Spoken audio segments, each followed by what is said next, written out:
It's too easy for floods to bring New York to its knees. The world's financial capital isn't ready for an era of climate-charged flooding, as a routine yearly fall rainstorm showed on Friday.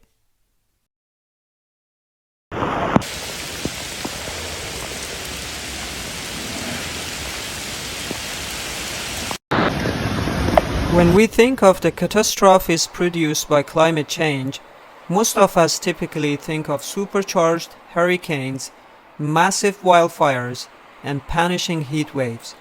But climate change can turn even a simple rainstorm into a shocking disaster.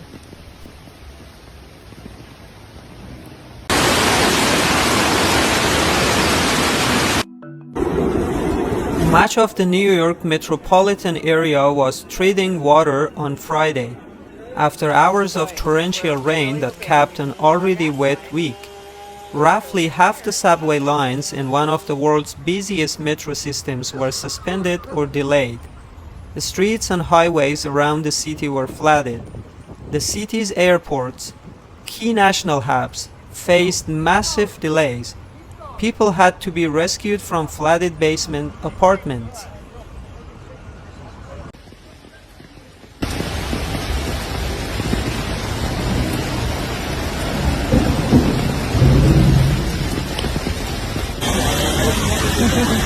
Believe it or not, this wasn't the result of some major tropical storm like Hurricane Sandy. In some ways, it was just a routine early fall, low-pressure system. But as we saw in Vermont and New York flooding this summer, in a warmer climate, these rainstorms can produce a whole lot more water than expected. That's because hot air holds more moisture.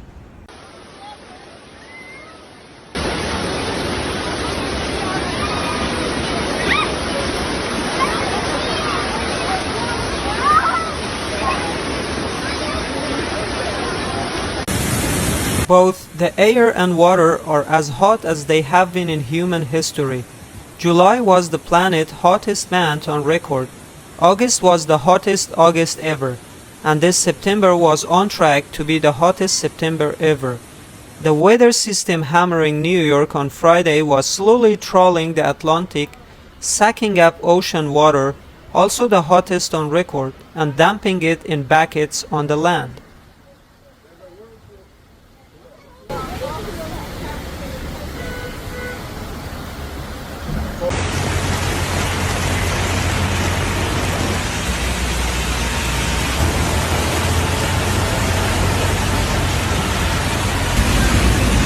As it has been proved in a storm after a storm over the years, New York's infrastructures simply aren't built to handle flooding.